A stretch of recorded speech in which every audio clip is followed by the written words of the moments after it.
نحمده ونستعينه ونستغفره ونؤمن به ونتوكل عليه ونعوذ بالله من شرور أنفسنا ومن سيئات أعمالنا من يهد الله فلا مضل له ومن يضلله فلا هادي له وأشهد أن لا إله إلا الله وحده لا شريك له ونشهد أن سيدنا وسندنا ونبينا وشفيعنا وحبيبنا وطبيب قلوب ربنا ومرشدنا ومولانا محمدا عبده ورسوله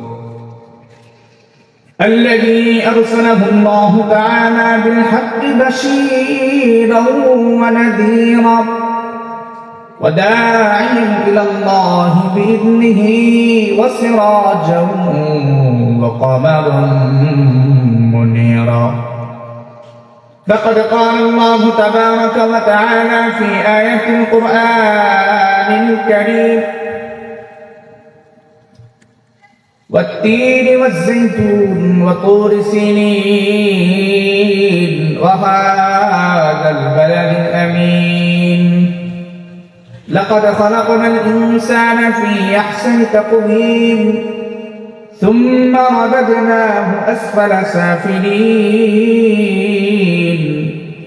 إلا الذين آمنوا وعملوا الصالحات فلهم أجر غير ممنون فما يكذبك بعد بالدين أليس الله بأحكم الحاكمين وقال النبي صلى الله عليه وآله وسلم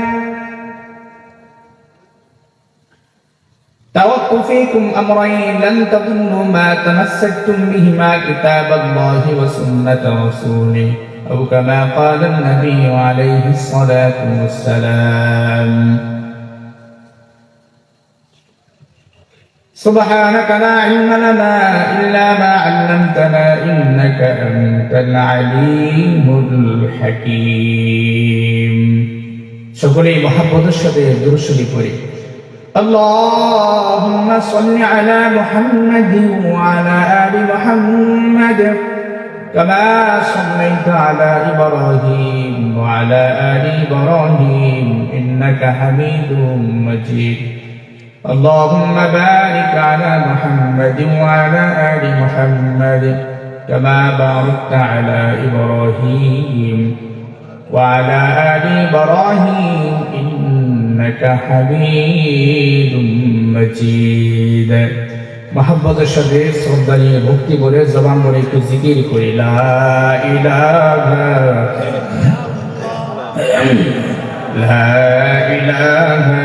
ইল্লাল্লাহ লা ইলাহা ইল্লাল্লাহ লা ইলাহা ইল্লাল্লাহ বহু দূরে মদিনা কেমনে যাব জানি না বহু দূরে মদিনা কেমনে যাব জানি না দয়ার আম্মা দয়া কর দয়ার আম্মা দয়া কর পুরো মনের বাসনা লা ইলাহা মুহাম্মাদের সাথে পড়ি সকলেই লা ইলাহা ইল্লাল্লাহ লা ইলাহা ইল্লাল্লাহ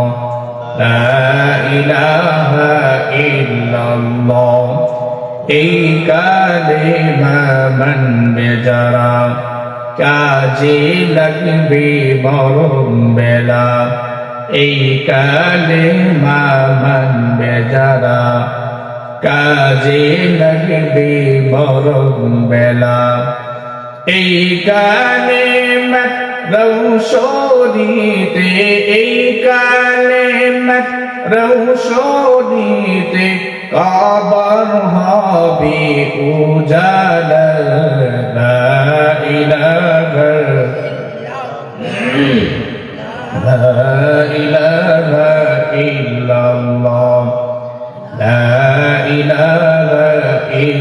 illallah, la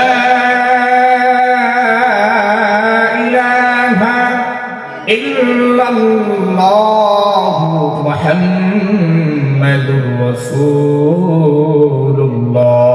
Tikre batil to hatate dil se rab, zikr mein ki zikr mein diloं se shab.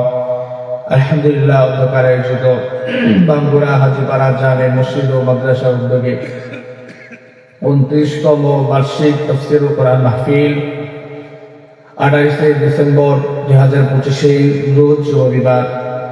আজকের এই মাহফিল মজলিস যিনি সভাপতিত্বের আসন অলঙ্কৃত করেছেন সভাপতি আলহাজ মোহাম্মদ আব্দুল মান্নান শেখ, অবসরপ্রাপ্ত কৃষি কর্মকর্তা গাজীপুর।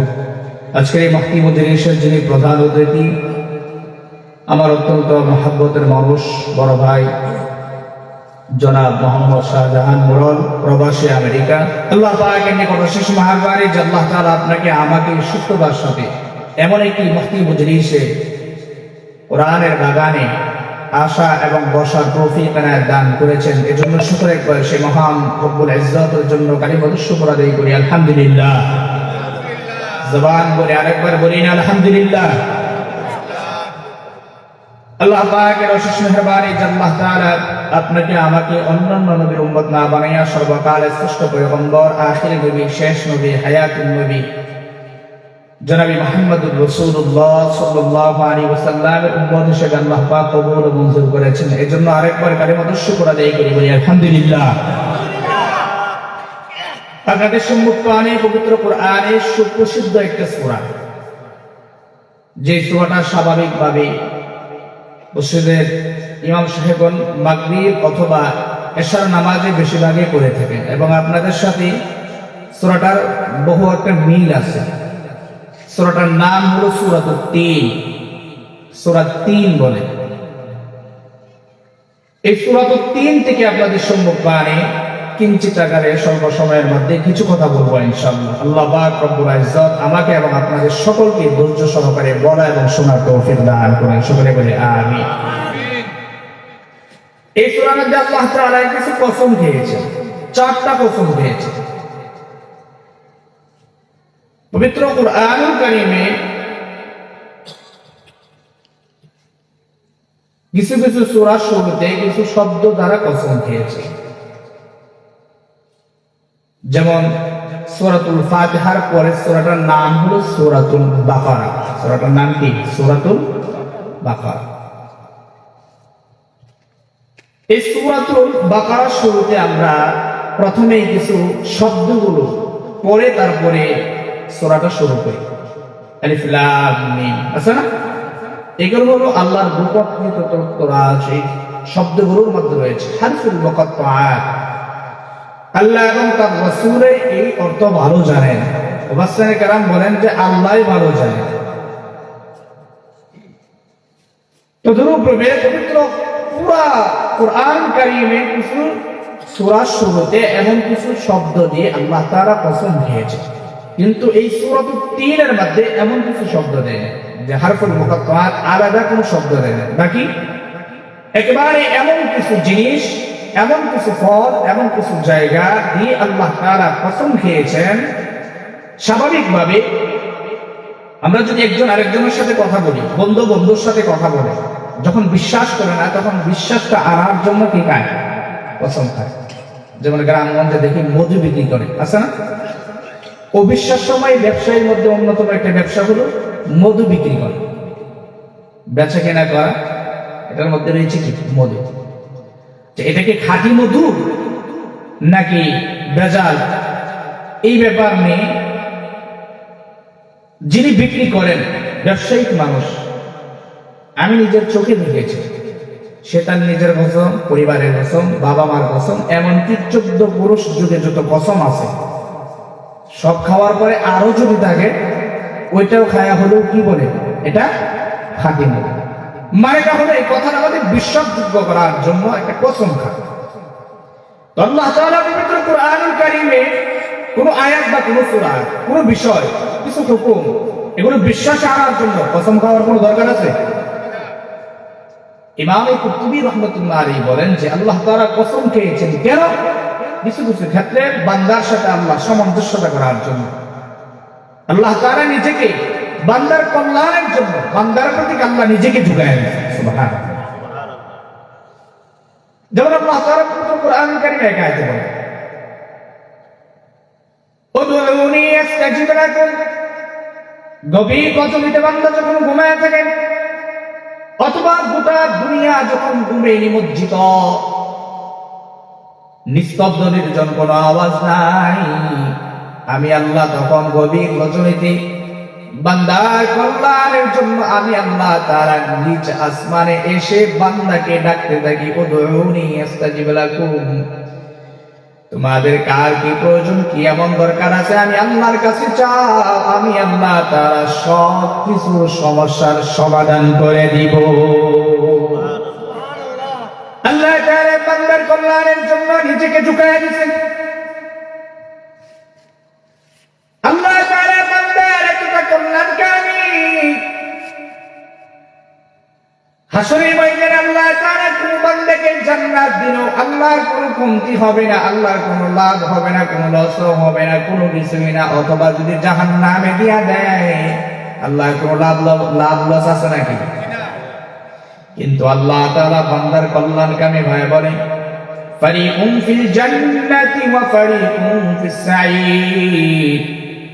দুইটা রাস্তা খোলা রাখলাম এবং আকল নামক দৌলত সম্পদ তোমাকে দিলাম, তার মধ্যে হতে আবার ঈমানও দিলাম। কি দিলাম?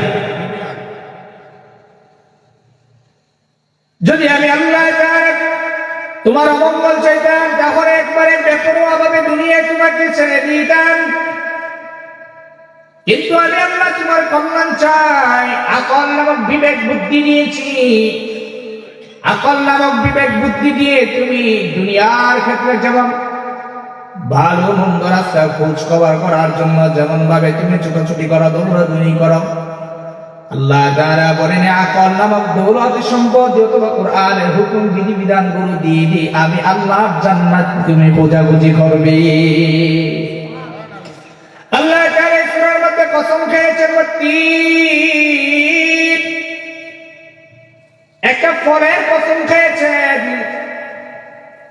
আরবিতে বলে তিন, বাংলায় বলে ডুমুর ফল, অর্থাৎ বিচার বিহীন একটা ফল, যার মধ্যে কোনো গোটা নাই, কোনো কিছু নাই, একবারে সুন্দর একটা ফল, জান্নাতি ফল। ফুকাহায়ে কেরাম বলেন এটা জান্নাতি ফল। অর্থাৎ দুনিয়ার মধ্যে যত ফল আছে সব ফলের মধ্যে স্বাভাবিকভাবে বিচি থাকে, এই ফলের মধ্যে কোনো বিচি নাই। ফলটা খাইতেও বড় সুস্বাদু, বড় মজাদার, এই ফলের অনেক উপকারিতা রয়েছে। আরে ডাক্তাররা বলে না না না, এই কথা আমার আল্লাহ নবীর মাধ্যমে আমাদেরকে জানায় দিছি। কবার কোরআন মুসলমান কোরআন ধরে না, ডাক্তারের পিছে দৌড়াদৌড়ি করে, সকালবেলা ফজরের নামাজ না পড়িয়া ডায়াবেটিসের জন্য রাস্তা দৌড়াদৌড়ি করে, মাইল কি মাইল অতিক্রম করে। ডাক্তার বলছে দৌড়াইতে হবে, কি করতে হবে? আজান হয় মসজিদে যায় না, কপাল পুরা মুসলমান, আল্লাহকে চিনে না। আল্লাহ বলেন যে আমি আল্লাহর দিকে এগিয়ে আসো, আমি আল্লাহকে ধরো, আমি আল্লাহ ধৈর্যকে পাকড়া, আমি আল্লাহ ধৈর্যকে অচল বিচল করে সুন্দরভাবে ধরো। আল্লাহ তাআলা বলেন তিন, এই ফলের কসম খাইলাম, তিন ফলের কসম খাইলাম। ইমাম কুরতুবী রাহমাতুল্লাহ আলাইহি বলেন এই ফলটা যদি তুমি খাও, নিয়মিত ডায়াবেটিস যে রোগী আছে এই রোগটাকে আল্লাহ তাআলা তোমাকে শিফা দান করবেন। সুবহানাল্লাহ। গর্ভবতী মহিলা পেটে সন্তান আসার পর চলতে পারে না, উঠতে পারে না, ভূমি ভূমি ভাব, আর কত কিছু, কবরে ব্যথা, মাথায় ব্যথা, আর কত কিছু, উঠতে বসতে চলতে ফিরতে প্রতিনিয়ত সময়ে ব্যথা আর ব্যথা, অশান্তির বেড়াজালে আবদ্ধ। ইমাম কুরতুবী রাহমাতুল্লাহ আলাইহি বলেন এই ফলটা যদি নিয়মিত খাও, জ্বালা যন্ত্রণা অশান্তির বেড়াজালে আবদ্ধ হওয়া, চলতে ফিরতে উঠতে বসতে যত যায় ঝামেলা আছে সব কিছু আল্লাহ তাআলা এই ফলের মধ্যে রেখেছেন। ও 3 নম্বর একটা বড় দামি ফলের কসম খাইছে আল্লাহ তাআলা। এমনকি মুখের রুচি আসে না, যত রকমের অসুস্থতা আছে সব কিছু সুস্থতা আল্লাহ ফলের মধ্যে রাখছে। আল্লাহ একটা দামি ফলের কসম খাইলো, কেন খাইলো? কারণ আল্লাহ বান্দার কল্যাণকামী। কার কল্যাণকামী? আল্লাহ বান্দার কল্যাণকামী। আল্লাহ তাআলা বান্দার কতটা কল্যাণকামী একটা উদাহরণ দিলে বুঝবেন। আল্লাহ তাআলা রূহের জগতে প্রতিটা মানুষের জন্য আল্লাহ তাআলা একটা করে জান্নাত বানাইছে। কয়টা জান্নাত? আল্লাহ তাআলা রূহের জগতে আমার আপনার রূহের সাথে আল্লাহ কথোপকথন করেছে। আলাস্তু বিরাব্বিকুম, আমি কি তোমাদের রব নয়? আমি কি তোমাদের রব নয়? আওয়াজ দিয়ে বলুন আমাদের রব কি? বাইরে জবান করে ভক্তি নিয়ে শ্রদ্ধা নিয়ে আমাদের রব কে? আল্লাহ তাআলা রূহের জগতে বলেন আলাস্তু বিরাব্বিকুম, আমি কি তোমাদের রব নয়? আমরা এই যে যেভাবে সমন্বতময় আওয়াজ দিয়েছি আল্লাহ আমাদের রব, সেইগুলো আমাদের আল্লাহ তাআলার কথার জবাবে একই আওয়াজে বলেছিল হ্যাঁ ক্বালু বালা হে মালিক, আপনি আমাদের রব কি? আল্লাহ তাআলা সেই দিন একটা মানুষের জন্য একটা করে জান্নাত বানাইছে। এবার প্রশ্ন থাকতে পারে যে যারা বেঈমান বেঈমান ইহুদি খ্রিস্টান নাসারা বৌদ্ধ হিন্দু তাদের জান্নাত আল্লাহ কি করবেন? স্বাভাবিকভাবে একটা উদাহরণ দিয়ে বলি, গাজীপুর গার্মেন্টস আছে না, এই ফ্যাক্টরির মধ্যে প্রতিটা শ্রমিক নির্দিষ্ট মূল ডিউটি পালন করে কি করে না? আবার ডিউটিও পালন করে। মূল ডিউটি পালনের জন্য মূল বেতন যেমনি ভাবে আছে, আবার ডিউটি পালনের জন্য আবার ডিউটির বেতন আছে না নাই? আবার ডিউটি পালনের জন্য যেমন ভাবে তার বোনাস আছে, বেতন আছে, আর আলাদা বোনাস আছে, আরো কত কিছু।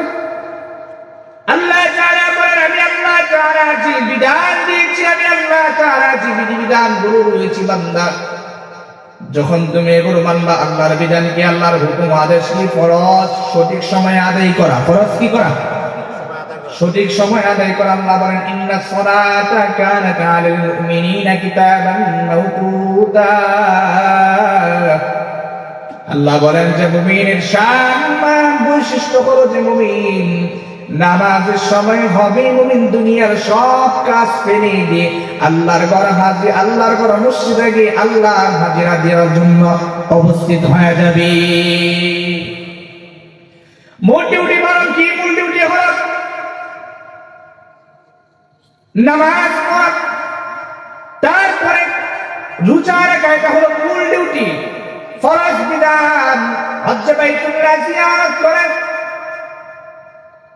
এগুলো হলো মূল ডিউটি। আবার ডিউটি হলো উমরা করা, নফল নামাজ পড়া, ফাঁকে ফাঁকে দান সদকা করা। মূল ডিউটির মধ্যে আরেকটা হলো যাকাত প্রদান করা।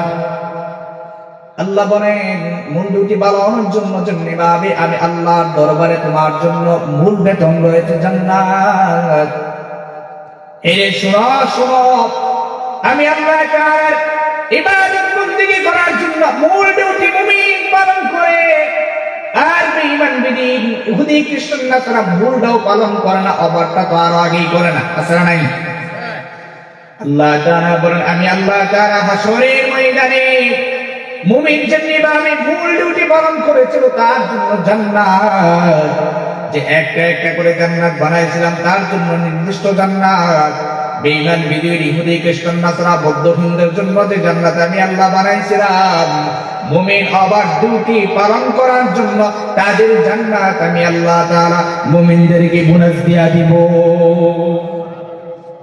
কারণ আল্লাহ তাআলা বান্দার কল্যাণ চায়। কি চায়? আল্লাহ বলেন তিন এমন একটা ফলের কসম খাইলাম। কেন খাইলাম জানো নি?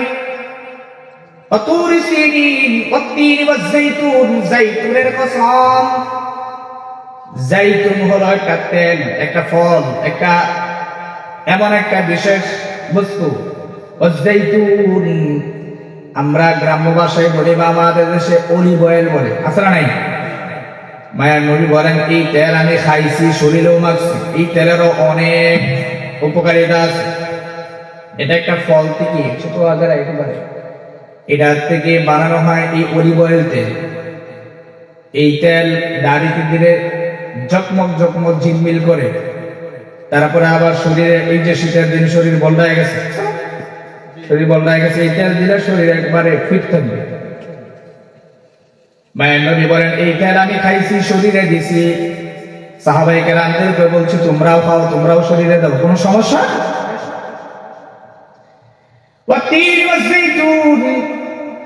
এরপরে আরো বড় উপকারিতা হলো, এই 3 ফলের আরো বড় উপকারিতা হলো, কেউ যদি নিয়মিত ফল খায় তাহলে ক্যান্সার যে একটা রোগ আছে, এটা ছোট না বড় রোগ?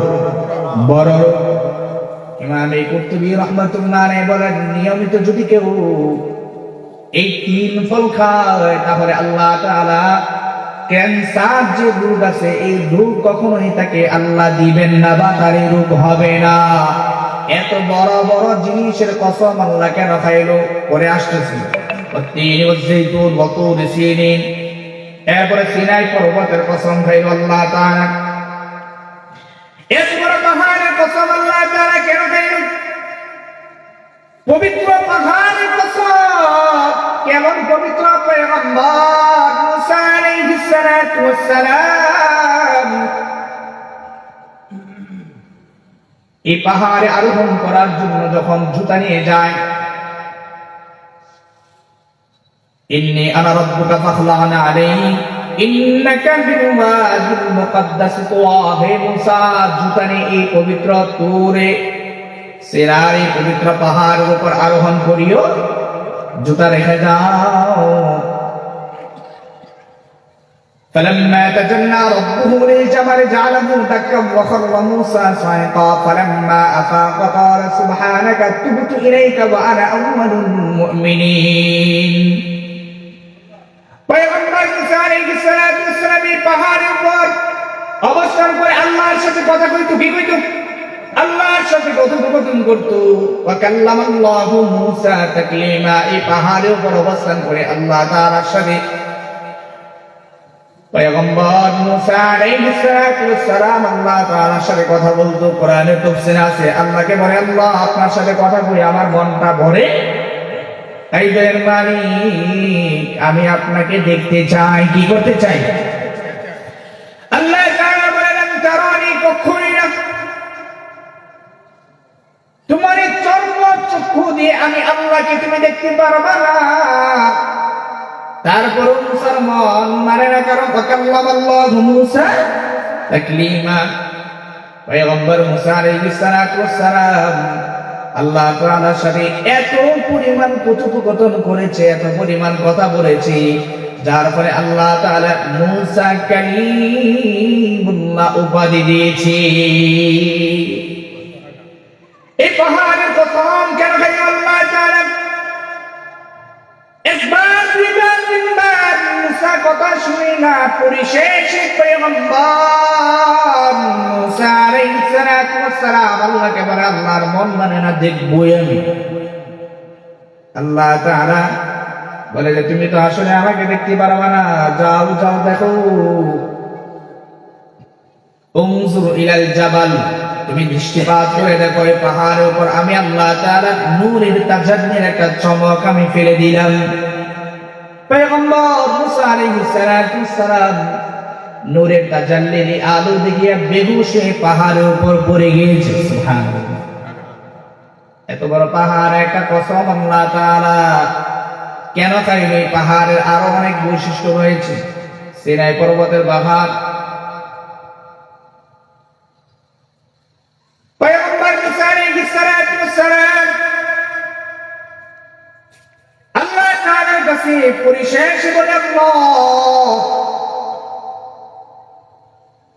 আমি আপনার কাছে একটা আরজি করি, আইদার মালিক আমাকে যদি আপনি নবী না বানাইয়া আখিরি নবীর শেষ নবীর উম্মত হিসাবে আল্লাহ আপনি আমাকে কবুল করে নিতেন, তাহলে আজ আমি বড় ধন্য হয়ে যেতাম।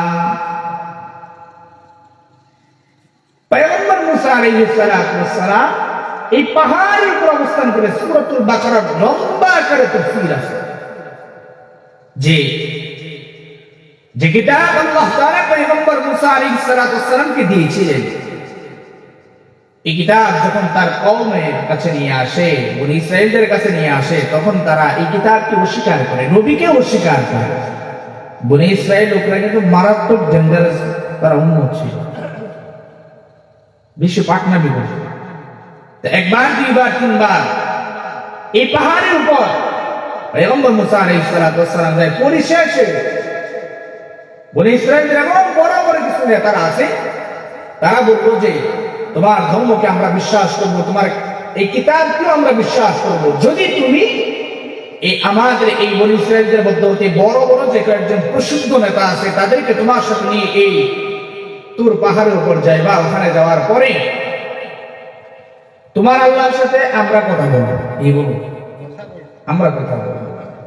তো পয়গম্বর মুসা আলাইহিস সালাম বলে, আরে আল্লাহর সাথে কথা বলতে পারবো না, আল্লাহ তাআলার সাথে কথা বলতে হয় তো তার নির্দিষ্ট খাস বান্দা, তোমরা পারবে না। বলে না, তোমার যে কিতাব দেয়, তোমার এই কিতাব আমরা বিশ্বাস করি না, তোমারও বিশ্বাস করি না। আল্লাহ তাআলা পয়গম্বর মুসা আলাইহিস সালাম বললেন, আচ্ছা ঠিক আছে, তাদেরকে তুমি পাহাড়ের উপর নিয়ে আসো। তারপর আল্লাহ তাআলা পাহাড়ের উপর যাওয়ার পরে সূরাতুল বাকারায় তাফসীর আছে, টস করে এমন একটা আওয়াজ হয়েছে, এই নেতা ফেতা যা আছে সব এই পাহাড়ের উপর কি করছে, বেহুশ হয়ে গেছে। মুসা আলাইহিস সালাম বলছে, বিপদে, ওই আল্লাহ আনছিলাম ঝামেলা মুক্ত করার জন্য, তারা ঝামেলা বাড়াইছে। আমি যদি এখন এই নেতা, যে প্রসিদ্ধ কয়েকজন নেতা আছে, এগুলো যদি এখানে দ্রুত রেখে আমি তাদের কম সম্প্রদায়ের কাছে যাই, তাহলে তো তারা আমার যাওয়ার আগেই মেরে দেবে। যদি শুনে এই প্রসিদ্ধ নেতারা আমি কি করছি এখানে, না ঝামেলা বাড়ছে না কমছে? এরপর আল্লাহ তাআলা কাছে বলছে, আল্লাহ এগুলোকে জীবিত করে দেয়। আবার আল্লাহ তাআলা এমন একটা আওয়াজ দিয়েছে, এই মৃত মানুষগুলো আবার কি হয়ে গেছে, জীবিত। এই পাহাড়ের সাথে পয়গম্বর মুসা আলাইহিস সালামের অনেক ইতিহাস আছে, সূরাতুল বাকারার মধ্যে বিস্তারিত আছে। তাহলে আমরা যারা সূরাতুল তিনের মধ্যে ওয়াত-তিন ওয়াস-সাইতুন ওয়া তুরি সিনিন, সিনাই পর্বতের কসম খেয়েছেন। কেন কসম খেয়েছেন আল্লাহ তাআলা? এত বড়, কত নানা রকমের বৈশিষ্ট্যময় পাহাড়ের কসম খেয়েছেন। কোন গুরুত্ব আছে না নাই? অবশ্যই এর মধ্যে কিছু আছে। আল্লাহ তাআলা বলেন, কথা জাবালাদিন আমিন, এই নিরাপদ মক্কা নগরীর কসম। জাহিরের যুগে, নবী আলাইহিস সালামের যুগে নিরাপদ শহর কেমন? ইমামে কুরতুবী রাহমাতুল্লাহ আলাইহি বলেন, এমন কি ইবনে কাসির রাহমাতুল্লাহ আলাইহি ব্যাখ্যা করেন যে এই নিরাপদ শহর কেন নিরাপদ করা হয়? যখন যুদ্ধ লেগে যেত অথবা একজন আরেকজনকে হত্যা করার জন্য যখন পিছনে দৌড়াদৌড়ি করত, যখন হত্যা করার জন্য পিছু দৌড়াইত, পরিশেষে দৌড়তে দৌড়তে মক্কার বাইতুল্লাহর গড়ের পাশে যখন যাইত, যত রকমের চোর হোক, ডাকাত হোক, ব্যভিচার হোক, ব্যভিচারিণী হোক, যত বড় অপরাধী হোক না কেন, এই বাইতুল্লাহর গড়ের কিনারে যাওয়ার পর তাকে হত্যা করা নিষেধ, এমনকি তারা ওইটা মানত। ইবনে কাসির রাহমাতুল্লাহ আলাইহি বলেন যে এই যে এটা একটা কথা হলে এটা একটা কথা হতে পারে যে নিরাপদ শহর। ইমামে কুরতুবী রাহমাতুল্লাহ আলাইহি বলেন,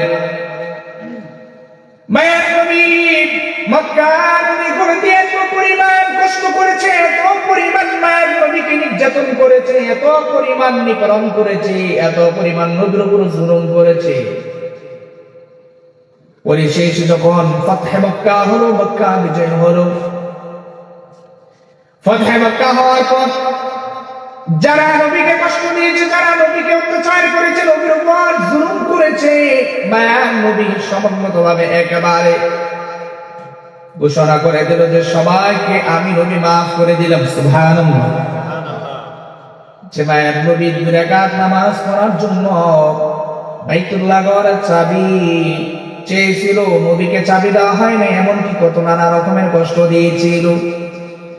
মায়ের নবী যখন মক্কা থেকে মদিনায় হিজরত করেন, আমার মায়ের নবী মক্কা থেকে মদিনায় হিজরত করতে গিয়ে বারবার নবীর পিছনে তাকায়, আহা, আমার জন্মভূমি, আমার মাতৃভূমি, মায়া আছে না নাই? প্রবাসে ছেলেরা থাকতে গিয়ে, বাবারা থাকতে গিয়ে, দীর্ঘদিন প্রবাসে অবস্থান করতে গিয়ে মা বাবারেও দেখে না, ভাই বোনেরও দেখে না, আত্মীয় স্বজনকেও দেখে না, এমনকি গ্রামেরও কোনো মানুষ কেউ দেখে না। যদি শুনে যে এটা আমার বাংলাদেশের, আমার নিজ জন্মভূমি, মাতৃভূমি, আমার দেশের মানুষ, কাছে নেই, চুম্বন করে বুকে জড়ায়, আহা দূরে শান্তি আছে না নাই? মায়ার নবী মক্কা থেকে মদিনায় হিজরত করতে গিয়ে বারবার বারবার বারবার পিছনের দিকে তাকায়।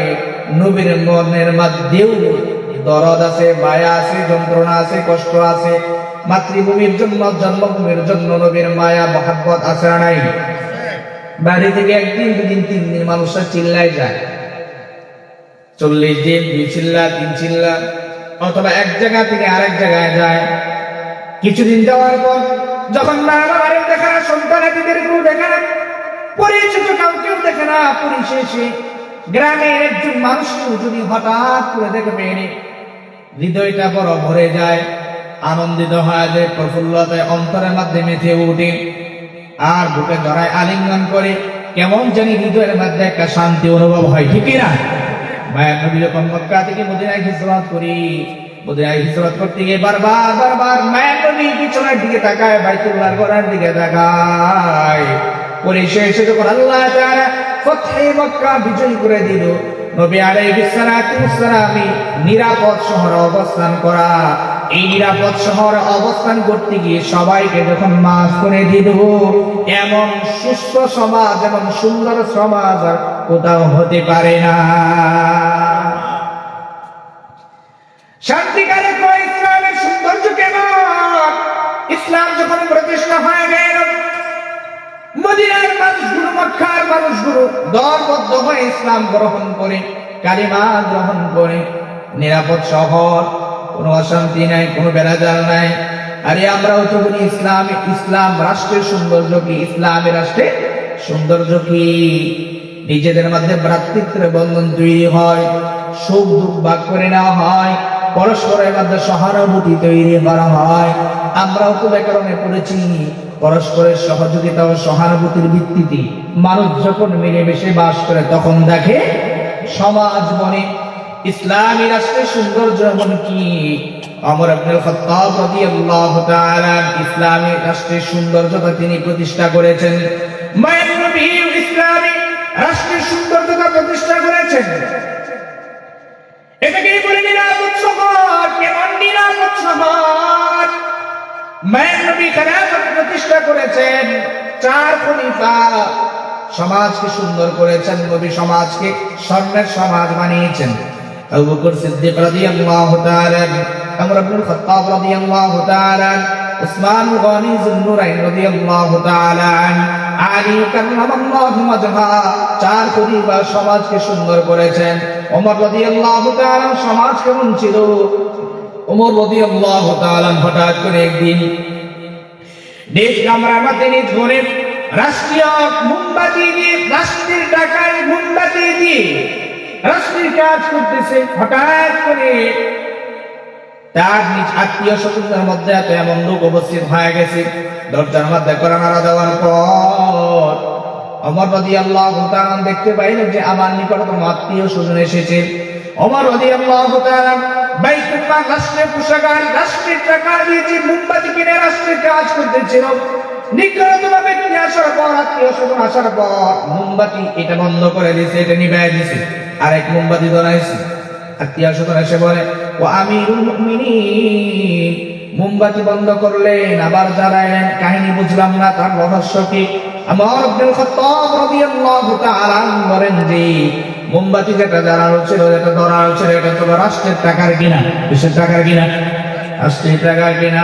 তোমরা আসার পূর্বে আমি রাষ্ট্রের টাকার মোমবাতি দিয়ে রাষ্ট্রের কাজ করতেছিলাম, আর এখন এই মোমবাতি আমি ধরাইলাম, এটা হলো আমার নিজের টাকার কিনা। কারণ হলো এই মোমবাতি নিজের টাকার কিনা আমি চাই না। তোমাদের সাথে আমার নিজের প্রয়োজন সাথে কথাবার্তা বলবো, সময় দিব।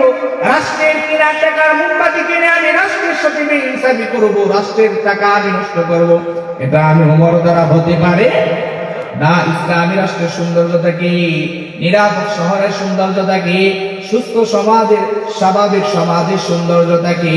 ওমর রাদিয়াল্লাহু তাআলা বলে, আমি আগের মোমবাতি বন্ধ করে দিই, আমি আমার নিজের টাকার কিনা মোমবাতি ধরাইলাম, যাতে করে রাষ্ট্রের সাথে আমার বেইনসাফি না হয়। এমন যদি হতো আমাদের শাসকেরা, এমন যদি হতো আমার দেশের শাসকেরা আবু বকরের মতো হতো, ওমরের মতো, ঠিক না?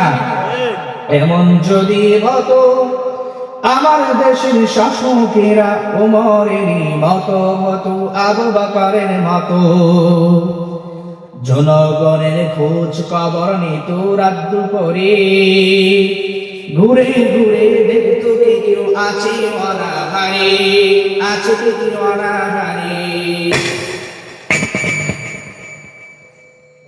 আমার দেশের কৃষক শ্রমিক বঞ্চিত হতো না, আমার দেশের মা বোনেরা লাঞ্ছিত হতো না, ঠিক না? আমার দেশের কৃষক শ্রমিক বঞ্চিত হতো না, আমার দেশের মা বোনেরা লাঞ্ছিত হতো না, ধনী গরিব ভালোবাসা জীবন ফিরে পেত। এমন যদি হতো, এমন যদি হতো আমার দেশের শাসকেরা ওমরের মতো হতো, আবু বকরের মতো। এমন রাষ্ট্র আমরা চাই কি চাই না? নিরাপদ রাষ্ট্র চাই কি চাই না? নাকি জুলুম নির্যাতন অত্যাচার রাজধানী খুনি লুটপাট লুণ্ঠন চাঁদাবাজি যত প্রকার যত অত্যাচার জুলুম নির্যাতন আছে এগুলো আমরা চাই না? আমরা এগুলো চাই না। আল্লাহ বলেন হাযাল বালাদিল আমিন, নিরাপদ শহরের কসম, নিরাপদ শহরের কসম। কেমন নিরাপদ শহর? মক্কার গলিতে সময়কে সময় দিনকে দিন অতিক্রম না হতে, মিনিটে সেকেন্ডে প্রতিদিন, এমনকি প্রতি সপ্তাহে, এমনকি ঘন্টার পর ঘন্টার পর ঘন্টা নয়, প্রতি ঘন্টায় মানুষ হত্যা হতো, এমনকি তার নিজের কন্যা মেয়েকেও জীবন্ত মাটির নিচে পুঁতে ফেলত। যত প্রকারের জুলুম নির্যাতন মক্কার জমিনের মধ্যে হতো। ইসলাম বিজয় হওয়ার পরে, ফতেহ মক্কা হওয়ার পরে, মক্কা বিজয় হওয়ার পরে, ইসলামের শাসন প্রতিষ্ঠা হওয়ার পরে এত সুন্দর সমাজ, এত সুন্দর সমাজ হয়েছে যে নিজেদের মধ্যে সুখ দুঃখ ভাগ বাটোয়ারা করে তারা তাদের জীবনকে অতিবাহিত করেছে। মায়ের নবীর হাতে গোনা সাহাবায়ে কেরাম, কেমন নবীর হাতে গোনা সাহাবায়ে কেরাম, মায়ের নবী আলাইহিস সালাতু ওয়াস সালাম সাহাবায়ে কেরামদেরকে এমন শিক্ষা দিয়েছেন, এমন তালিম দিয়েছেন। নবী আলাইহিস সালাতু ওয়াস সালামের নিকট হঠাৎ করে একদিন আনসারী এমন একজন সাহাবী নবীর নিকট এসেছে মেহমান হয়ে। নবী আলাইহিস সালাতু ওয়াস সালাম এক সাহাবীকে বলেছে, যাও যাও যাও উম্মাহাতুল মুমিনিনদের ঘরে গিয়ে দেখো কোনো খাবার আছে নাকি। একজন সাহাবী গিয়ে দেখি উম্মাহাতুল মুমিনিনদের ঘরে কোনো খাবার নাই। নবীর নিকট আসার পর মায়ের নবী বললেন, আমার আনসারী সাহাবীকে কে এমন মেহমানদারি করবে, এমন কে আসো? অবশিষ্ট সাহাবায়ে কেরামদের মধ্যে হতে একজন সাহাবী রাজি হয়ে গেছে, পিছন দিক হতে ডাক দিয়ে বলেন, পয়গম্বর, আমি আপনার আনসারী সাহাবীকে আমার বাড়িতে মেহমানদারি করাইতে চাই। মায়ের নবী বললেন, যাও আনসারী সাহাবীকে তুমি তোমার বাড়িতে নিয়ে যাও। সাহাবী আনসারী সাহাবীকে বাড়িতে নিয়ে যাওয়ার পর তার স্ত্রীকে বলে, বাড়িতে কোনো খাবার আছে নাকি, বাসায় কোনো খাবার আছে নাকি? সাহাবীর স্ত্রী বলে, না না না, তেমন কোনো খাবার নাই, তবে এমন কিছু খাবার আছে বাচ্চাদের জন্য, যেগুলো চলে, বাচ্চাদের জন্য যথেষ্ট, তার অতিরিক্ত কোনো খাবার নাই। সাহাবী বললেন, না না না, নবীর মেহমানকে অসম্মানে করা যাবে না, সুন্দরভাবে মেহমানদারি করাতে হবে। সুখ দুঃখ ভাগ করে নিচ্ছে। নবী আলাইহিস সালাতু ওয়াস সালামের পাঠানো মেহমান, মেহমানকে কখনো কষ্ট দেওয়া যাবে না।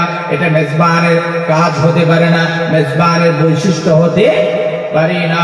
নবী আলাইহিস সালাতু ওয়াস সালামের পাঠানো মেহমান সাহাবী তার স্ত্রীকে বললেন, যে খাবার যোগ্য আছে, যে খাবার যোগ্য আছে এগুলো স্বাভাবিকভাবে তুমি ম্যানেজ করে একটু দাও না। সাহাবীর স্ত্রী বুদ্ধি কাটে সন্তানগুলোকে যেগুলো ছিল তাদেরকে ঘুম পাড়াইয়া দিয়েছেন। ঘুম পাড়িয়ে দেওয়ার পর সন্তানের খাবারটুকুই সুন্দরভাবে এমন ভাবে তৈরি করে সাহাবী এবং আনসারে সাহাবী মেহমান দুইজনের সামনে নিয়ে আসছে। আসার পর সাহাবীর স্ত্রী এমন একটা কৌশল কাটাইছে যে তোমরা যখন খাবার শুরু করবা, মেহমান যখন খাবার শুরু করবে তখন বুদ্ধি করে বাতিটা বন্ধ করে দিব। মেহমান খাবার শুরু করছে, বুদ্ধি করে বাতিটা নিভিয়ে দিয়েছে। বুদ্ধি করে বাতিটা নিভিয়ে দেওয়ার পর মেজবান মানে যে সাহাবী আনসারী সাহাবীকে তার নিজ বাড়িতে নিয়ে আসছে। এই সাহাবী মুখে এমন কিছু আলামত করে, এমন মুখে নাড়াচাড়া করে, মুখের এমন বাচনভঙ্গি করে যেটা বুঝে মেহমান মনে করতেছে যে আমার সাথে মেজবানও খাইতেছি। এভাবে করে করে খাবার শেষ হয়ে গেল। পরের দিন সকালে নবী আলাইহিস সালাতু ওয়াস সালামের দরবারে আনসারী সাহাবী আর নবীর সাহাবী মেজবান নবীর দরবারে হাজির। নবী দুই সাহাবীকে দেখে মুচকি হাসি মেরে দিয়ে বলল, আহা সাহাবী, তুমি কি করলা? এমন কি কাজ করলা? গতকাল রাতে তুমি এমন কি করলা যে কার্যকলাপগুলো দেখে আল্লাহ তাআলা নিজে তুমি তোমার স্ত্রী পরিবার অর্থাৎ তুমি এবং তোমার স্ত্রীর উপর আল্লাহ তাআলা কুদরতি হাসি মেরে দিয়েছে। সুবহানাল্লাহ। নবীর হাতে গোড়া সাহাবায়ে কেরামদের এমন শিক্ষা ছিল, এমন তালিম ছিল। ইসলামী রাষ্ট্রের সৌন্দর্যতা তো হলো এমন, নিরাপদ শহর নিরাপদ দেশের সৌন্দর্যতা তো হলো এমন যে কেউ কাউকে একটু আঘাত দিবে, হত্যা করবে দূরের কথা, বিন্দু পরিমাণ বিন্দু আঘাত লাগলো মনে হবে যেন আমি না জানি কত বড় অপরাধ করে ফেলছি। বায়তুল হাদিস বর্ণনা করেন, قال النبي صلى الله عليه واله وسلم المسلم من سلم المسلمون من لسانه ويده। প্রকৃত মুসলমান ইমানদার সে কখনোই হতে পারবে না যার হাত দ্বারা পরস্পর মুসলমান নিরাপদ না থাকে। ঠিক কিনা? নিরাপদ শহরের কসম খাইলো। কেমন নিরাপদ শহরের কসম খাইলো? যে শহরের মধ্যে মামলা নাই, হত্যা নাই, খুন খারাপি নাই, জুলুম নির্যাতন অত্যাচার, চুরি ডাকাতি, হাজারি, লুটপাট, লুণ্ঠন আরো যত যা কিছু আছে কোনো কিছুই নাই, এমন শহরের কসম খাইলো আল্লাহ তাআলা। তারপরে বলেন আল্লাহ তাআলা, وخرج البلد الأمين لقد خلقنا الإنسان في أحسن تقويم। আল্লাহ তাআলা বলেন, আল্লাহ তাআলা মানুষকে এমন অবয়ব আকৃতি দিয়ে সৃষ্টি করলাম, এত সুন্দর করে মানুষ বানাইলাম, তার চেয়ে সুন্দর করে আর কোন সৃষ্টি জগতে আর আমি কোনো কিছুই সৃষ্টি করি না। একটা মানুষ কালো হলো, চেহারার মধ্যে মায়াবী মায়াবী ভাব আছে না নাই? যদি বলেন নাই, তাহলে নবীর হাতে গড়া সাহাবী বেলাল রাদিয়াল্লাহু তাআলা, আফ্রিকার সেই কালো বেলাল, চেহারাটা কালো, ঠোঁটগুলো একটু মোটা মোটা, চেহারাটা একটু কেমন জানি বিশ্রী টাইপের দেখা যায়, কিন্তু আল্লাহ তাআলা তার মধ্যে এমন কি নূরের পাওয়ার দিয়েছে যে কালো হলেও চেহারার মধ্যে মায়া মায়া ভাব। নবী একদিন মসজিদুন নববীতে বেলাল রাদিয়াল্লাহু তাআলা আনহুকে মায়ার নজরে ডাক দিয়ে বলে, রে বেলাল, তুমি এমন কি আমল করো যে আমলের কারণে আমি নবী মেরাজে ভ্রমণ করতে গিয়ে জান্নাতে তোমার পায়ের করার আওয়াজ শুনতে পাইলাম। সুবহানাল্লাহ। মায়ের নবী বলে, বেলাল, তুমি এমন কি আমল করো যে আমলের কারণে আমি জান্নাতে তোমার পায়ের করার আওয়াজ শুনতে পাই? বেলাল বলে, পয়গম্বর, এমন আমল করি না, আমি আফ্রিকার কানুসি বেলাল, আমার চেহারা এত সুন্দর না, আমার চেহারা দেখতে তেমন ভালো দেখা যায় না। ও মায়ের নবী, আমি তেমন আমল করি না, তেমন বড় কোনো ইবাদত বন্দেগীও করি না। ও মায়ের নবী, তবে আমি এমন কিছু আমল করি, প্রতিনিয়ত সময় তহানিয়ত অবস্থায় থাকি, পাক পবিত্রতা আমি সতর্কতার সাথে নিয়ে চলাফেরা করি, অর্থাৎ পবিত্র অবস্থায় থাকি। আর যখন আমি মসজিদে ঢুকি, ঢুকার সাথে সাথে 2 রাকাত নামাজ আদায় করি। সুবহানাল্লাহ। এইগুলো আমার একটা নিয়মিত আমল। কায়কেরাম বলেন, বেলাল রাদিয়াল্লাহু তাআলা আরেকটা আমল এমন কি ছিল যে আমল বেলাল রাদিয়াল্লাহু তাআলা মায়ের নবীকে এত পরিমাণ মহব্বত করতো, এত পরিমাণ ভালোবাসতো। বেলাল রাদিয়াল্লাহু তাআলা হঠাৎ করে একদিন গোসল করতে গিয়ে মাথার দিকে টুপিটা সরাইলা, বেলালকে জিজ্ঞেস করা হয়, বেলাল তুমি তোমার মাথা থেকে টুপিটা কেন সরাও না? বেলাল রাদিয়াল্লাহু তাআলা আনহু বলে, আমি আমার মাথা থেকে টুপিটা সরাই না, টুপিটা সরাইলে মনে হয় যেন আশিক রাসূল থেকে আমি একটু দূরে হয়ে গেলাম, না জানি কেমন জানি। আমি আমার মাথা থেকে টুপিটা সরাই না, কারণ এটা হলো নবীর সুন্নাত। মায়ের নবী হাদিস বর্ণনা করেন, মান আহাব্বা সুন্নতি ফাকাদ আহাব্বানি ওয়া মান আহাব্বানি কানা মাই ফিল জান্নাহ। যে আমার সুন্নতকে মহব্বত করবে, যে আমার সুন্নতকে ভালোবাসবে, সে আমি নবীর সাথে জান্নাতে প্রবেশ করবে। আল্লাহ তাআলা বলেন, লাকাদ খালাকনাল ইনসানা ফি আহসানি তাকওয়িম। আল্লাহ তাআলা মানুষকে এত সুন্দর অবয়ব আকৃতি দিয়ে এত সুন্দর চেহারা গঠন করে বানাইলো। আরে মায়ের নবীর চেহারা কত সুন্দর ছিল। সামাইলে তিরমিজি যখন পড়তাম, নবীর অবয়ব আকৃতি যখন হাদিসে যখন পড়তাম, আমাদের উস্তাদরা যখন আমাদেরকে পড়াইতো, সামাইলে তিরমিজি নবী কিভাবে হাঁটতো, নবী কিভাবে খাইতো, নবী কিভাবে চলতো, নবীর হাঁটা চলা কেমন ছিল, উঠা বসার পদ্ধতি কেমন ছিল, নবীর শরীরের গঠন প্রণালী কেমন ছিল, সামাইলে তিরমিজি এই সব কিছুর বর্ণনা দেওয়া আছে। সামাইলে তিরমিজি যখন পড়তাম, হৃদয়ের মধ্যে একটা অবয়ব মূর্তি দাঁড় করায় নিতাম। কেমন যেন একটা মূর্তি দাঁড় করায় নি, হাদিস পড়তাম আর মনে করতাম আমার নবীর চুলগুলো এমন টুকরা টুকরা ছিল, প্রলম্বিত ছিল, আমার নবীর চেহারাটা এমন মায়াবী চেহারা ছিল। কাফের নবীর চেহারা দেখেই মুগ্ধ হয়ে কালিমা গ্রহণ করে। সুবহানাল্লাহ। মায়ের নবীর কণ্ঠ শুনে কালিমা পড়ে মুসলমান হয়ে যায়। নবীর চেহারা এমন সুন্দর ছিল, নবীর চুলগুলো এমন প্রলম্বিত ছিল, এমন কুকরানো কুকরানো ছিল, কত সুন্দর ছিল। নবীর এই ভ্রুটা এমন ছিল, নবীর ঠোঁটগুলো এমন ছিল, নবীর চেহারার অবয়ব আকৃতিটা এমন ছিল, নবীর হাতের আঙ্গুলগুলো এমন ছিল। সবাই তিরমিজিতে এই সব কিছুর বর্ণনা দেওয়া আছে। হৃদয়ের মধ্যে এমন একটা অবয়ব মূর্তি দাঁড় করায় নিতা, আর চোখ দিয়ে অনেক ছাত্ররা চোখ দিয়ে পানি অশ্রু সিক্ত করতো, চিৎকার করে দিত। এমন তো দেখেছি পিছন দিক দিয়ে ছাত্ররা চিৎকার করে আওয়াজ দিয়ে মায়ার নবী বলে চিৎকার দিয়েছে, আমার নবী কই, আমার নবী কই। আরে আশিক রাসূলের কেমন পাগল হওয়া দরকার। ওমর ইবনে খাত্তাব রাদিয়াল্লাহু তাআলা নবীর ইন্তেকালের খবর শুনছে, সাথে সাথে দীপ্ত কণ্ঠে আওয়াজ দিয়ে বলে, দ্বিতীয়বার যে কথাটা বলবে, নবী নাই, নবী নাই, আমার এই তরবারিটা দিয়ে তার কল্লাটাকে দ্বিখণ্ডিত করে ফেলবো। আল্লাহ তাআলা আয়াত নবীকে দিয়েছিলেন, ও পয়গম্বর, ইন্নাকা মাইতুন ওয়া ইন্নাহুম মাইতুন। আবু বকর সিদ্দিক রাদিয়াল্লাহু তাআলা নরম দিলের মানুষ ছিল। আবু বকর সিদ্দিক রাদিয়াল্লাহু তাআলা ওমর রাদিয়াল্লাহু তাআলার কাঁধের উপর হাত রেখে দিয়ে বলে, ও ওমর, আল্লাহ যে আয়াত দিয়েছে আপনি কি সেই আয়াতকে বিশ্বাস করেন নাকি? আল্লাহ তাআলা বলেন, ইন্নাকা মাইতুন ওয়া ইন্নাহুম মাইতুন। ও নবী, আপনার পূর্বে যত নবী ছিল, যত রাসূল ছিল, সমস্ত নবী রাসূলের মৃত্যু, আপনাকেও মরণশীল, আপনাকেও মরতে হবে। আবু বকর সিদ্দিক রাদিয়াল্লাহু তাআলা ওমর ইবনে খাত্তাব রাদিয়াল্লাহু তাআলা মৃত্যুটা বলার পর ওমর একটু সন্দেহ হয়েছে, কেমন আশিক রাসূল আদি সমাজে আশিক রাসূল দাবি করে নবীকে গালি দেয়, নবীর দাড়ি ছাগলের মতো দাড়ি ছিল এমন কথাও বলে, আশিক রাসূল দাবি করে একদিনও নবীর জন্য কোনো কথা দীপ্ত কণ্ঠে বলে না। আশিক রাসূল দাবি করে, প্রকৃত আশিক রাসূল যদি দাবি করি আমরা, এটা গর্বের সাথে বলতে পারি। নবী কয়বার সুন্নাত হিসেবে নবীর সুন্নাত মনে করে মিসওয়াক করা। নবী বলেছেন, মিসওয়াক মুতাহহারাতুন লিল ফামি ওয়া মারদাতুন লিরাব্বি। মিসওয়াক মুখ পবিত্র করে, মুখ পরিষ্কার করে, মারদাতুন লিরাব্বি, রবের সন্তুষ্টতা অর্জন করায়। কয়দিন তুমি মিসওয়াক করেছো? নবীর সুন্নতি পোশাক তুমি কয়দিন পরেছো? নবী যেভাবে হাঁটাচলা করেছে তুমি কয়দিন করেছো? যেভাবে সুন্নাত আদায় করে করে নবী খাবার খেয়েছে, যেভাবে নবী পদ্ধতি শিখায়া দিয়েছে তুমি কয়দিন করেছো? প্রকৃত আশিক রাসূল তো তারা যারা নবীর সব কিছু বিষয়কে ফলো করে করে চলাফেরা করে।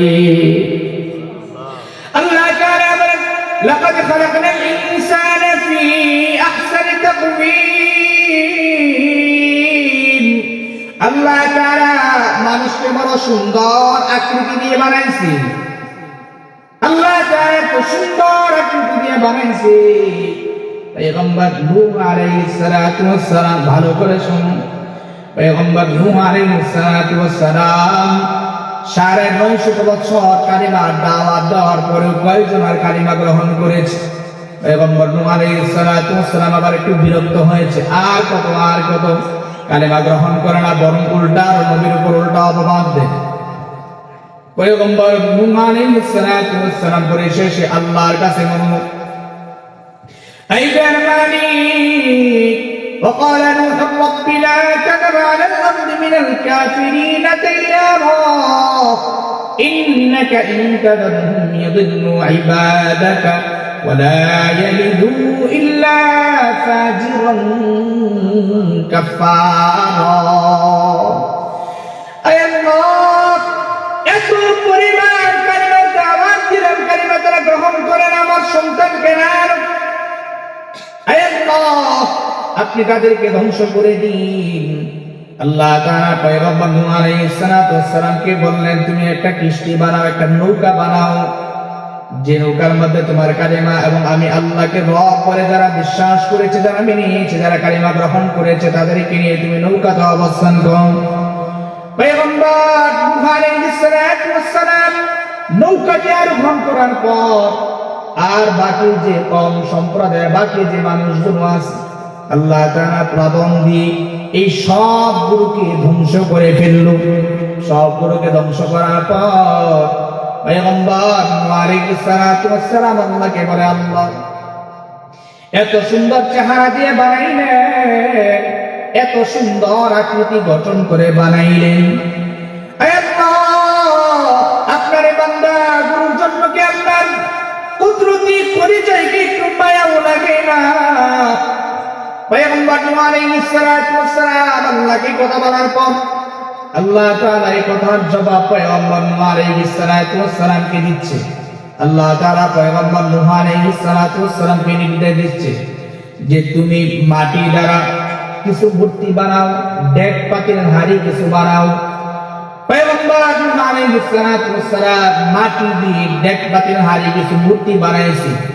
কিছু মূর্তি বানানোর পর একদিন, দুদিন, 3 দিন, দীর্ঘদিন যাবত এই মূর্তিগুলোকে শুকাই দিয়ে, পরিশ্রম আছে না নাই? মূর্তি বানাইতে সময় লাগে, অনেক কষ্ট হয়, মাটিগুলো সুন্দরভাবে পানি দিয়ে আঠারো বানাইতে হয়, নরম বানাইতে হয়। শক্ত মাটি থাকলে তো আর মূর্তি বানানো যাবে না, ডেক পাতিল হাড়িও বানানো যাবে না। পয়গম্বর নূহ আলাইহিস সালাতু ওয়াস সালাম কত কষ্ট করে মাটি আঠারো বানাইছে, মাটি নরম করছে, এত পরিমাণ কষ্ট করে ডেক পাতিল হাড়ি কিছু মূর্তি বানাইছে। কিছু মূর্তি বানানোর পর রোদ উঠে তো মূর্তিগুলোকে ডেক পাতিল হাড়িগুলোকে রোদ্রের মধ্যে শুকায়। আবার যখন বৃষ্টি আসে তো আবরণ ঢাকনা দিয়ে সুন্দর করে তিরপাল দিয়ে সামিয়ানা দিয়ে সুন্দর করে ঢেকে দেয়, যাতে করে না ভিজে, ভিজলে তো নষ্ট হয়ে যাবে। একদিন, দুদিন, 3 দিন বারিশ বৃষ্টি হয় তো আবরণ ঢাকনা দিয়ে সুন্দর করে ঢেকে দেয়। রৌদ্র উঠে তো আবরণ ঢাকনাগুলো সরা দিয়ে রৌদ্রের মধ্যে শুকায়। একদিন, দুদিন, 3 দিন, দীর্ঘদিন যাবত এই মূর্তি ডেক পাতিল হাড়িগুলো রৌদ্রের মধ্যে শুকানোর পর আল্লাহ তাআলা হঠাৎ করে একদিন পয়গম্বর নূহ আলাইহিস সালাতু ওয়াস সালামকে বললেন, হে নূহ, আপনি যে মূর্তিগুলো ডেক পাতিল হাড়িগুলো মাটি দ্বারা বানাইলেন, আপনি আপনার নিজ হাত দ্বারা এগুলোকে আবার ভেঙে ফেলেন। পয়গম্বর নূহ আলাইহিস সালাতু ওয়াস সালামের হৃদয়ের মধ্যে একটা নাড়া দিছে, কষ্ট করে বানাইলাম, এইগুলোর মধ্যে আবার এমন কি রহস্য আছে, আবার ভেঙে ফেলার জন্য বলে। কারণ নবীরা তো বিন্দু থেকে বিন্দু পরিমাণও পা সামনে আগায় দেয় না, কার নির্দেশ ব্যতীত? আওয়াজ দিয়ে বলুন না, কার? আল্লাহ তাআলার নির্দেশ ব্যতীত বিন্দু থেকে বিন্দু পরিমাণ পা সম্মুখ পানে অগ্রগামী করে না, কার আদেশ ব্যতীত? আল্লাহর আদেশ ব্যতীত। আল্লাহ আদেশ করছে তো ডেক পাতিল মূর্তি বানাইলো, আবার আল্লাহ তাআলা আদেশ করছে নিজ হাত দ্বারা ডেক পাতিল মূর্তি হাড়িগুলো আবারও ভেঙে ফেলে দিচ্ছে। এবার পয়গম্বর নূহ আলাইহিস সালাতু ওয়াস সালাম কষ্ট পাইতেছে, হ্যাঁ আল্লাহ এমন কি কারিশমা আছে, এমন কি লীলা খেলা আছে যে আল্লাহ আপনি আদেশ দিয়েছেন আবারও ভাঙার জন্য, আদেশ দিয়েছেন বানানোর জন্য, আদেশ দিয়েছেন কোনো কাজ করা মানে আবারও ভেঙে ফেলার জন্য আদেশ করছেন। পয়গম্বর নূহ আলাইহিস সালাতু ওয়াস সালামের চোখ দিয়ে অশ্রুসিক্ত হয়, এত পরিমাণ কান্না করে নবী আলাইহিস সালামের চোখ দিয়ে পানি উচ্ছ্বসিত হয়, নবীর চোখ দিয়ে পানি প্রবাহিত হয়। আল্লাহর হৃদয়ের মধ্যে একটু নাড়া দিয়েছে। পয়গম্বর আলাইহিস সালাম উচ্ছ্বসিত পানি নিয়ে চোখ দিয়ে প্রবাহিত হয় পানি, হৃদয়ের মধ্যে একটু মায়া মায়া, একটু দরদ নিয়ে, একটু ভাঙ্গা হৃদয় নিয়ে আল্লাহকে বলে, আল্লাহ আদেশ দিলেন বানাইলাম, আবার আদেশ দিলেন ভেঙে ফেললাম, তার কারণটা কি?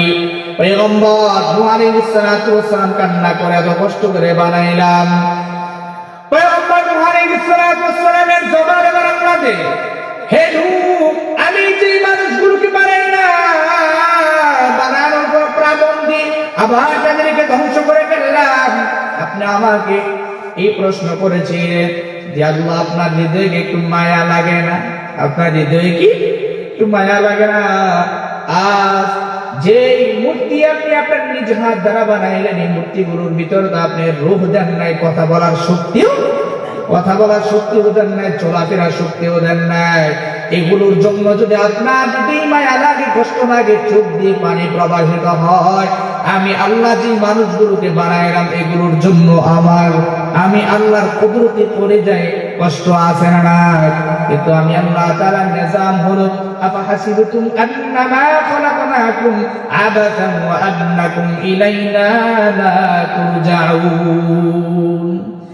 আমি আল্লাহ তাআলা এত সুন্দর চেহারা দিয়ে বানাইলাম, এত সুন্দর হাত দিলাম, এত সুন্দর কণ্ঠ দিলাম, এত সুন্দর বডি দিলাম, একমাত্র কারণ হলো আমি আল্লাহর ইবাদত করার জন্য। কার ইবাদত? নবী আলাইহিস সালাম আয়না দিয়ে যখন চেহারা দেখতো তখন একটা দোয়া পড়তো, আল্লাহুম্মা হাসসানতা খালকি ফাহাসসিন খুলুকি। হে আল্লাহ, আপনি আমার চেহারাটাকে যেমন সুন্দর বানাইলেন, আমার অন্তর কলিজাটা, আমার নফসটাকেও তেমন সুন্দর বানায় দেন। আমি একদিন হঠাৎ করে আয়নার সামনে দাঁড়িয়ে একটু সাজগোজ করতেছি, কথা বুঝেন না? আয়নার সামনে দাঁড়িয়ে একটু ভালো করে খেয়াল করেন, আয়নার সামনে দাঁড়িয়ে একটু সাজগোজ করতেছে, দাঁড়িয়ে একটু ক্লাস হয়ে যাচ্ছে, টুপিটা সুন্দর করে পড়তেছি, একটু পাগড়িটা সুন্দর করে বাঁধতেছে। আমার বাড়ি বাসার থেকে কয়, কার জন্য আজকে সাজেন, কি ব্যাপার সেবা আছে না নাই? মহিলাগর তো হিংসা বেশি, মহিলাগর হিংসা বেশি। তো কয়, কার জন্য সাজবেন, কি আমার ব্যাপার সেবা? আমি তো একজনের লাগে সাজি, একজন তো আমি, কিন্তু আপনি আবার কার লাগে সাজেন? তাৎক্ষণিক ভাবে নবীর এই দোয়া মনে পড়ে গেছে, তার উত্তরটা সুন্দর করে দিয়ে দিলাম, জবান বন্ধ হয়ে গেছে। আরে নবী তো একটা দোয়া শিক্ষা দিয়েছে, তুমি কি জানো না? নবী আয়না দেখতো, আম্মা জান আয়েশা রাদিয়াল্লাহু তাআলা আনহাকে দোয়া শিক্ষা দিয়েছে, সাহাবায়ে কেরামদেরকে দোয়া শিক্ষা দিয়েছে, নবী নিজেও দোয়া পড়তো। আমি তো একটা সুন্নাত পালন করতেছি, এবার চুপ হয়ে গেছে, আর কোনো জবাব নাই। নবী আলাইহিস সালাম আয়নার সামনে যখন চেহারাটা নিত তখন নবী দোয়া করতো, আল্লাহুম্মা হাসসিনতা খালকি ফাহাসসিন খুলুকি। হে আল্লাহ, আপনি আমার চেহারা যেমন সুন্দর করে বানাইছেন, আমার অন্তরটাকেও তেমন সুন্দর বানায়া দেন।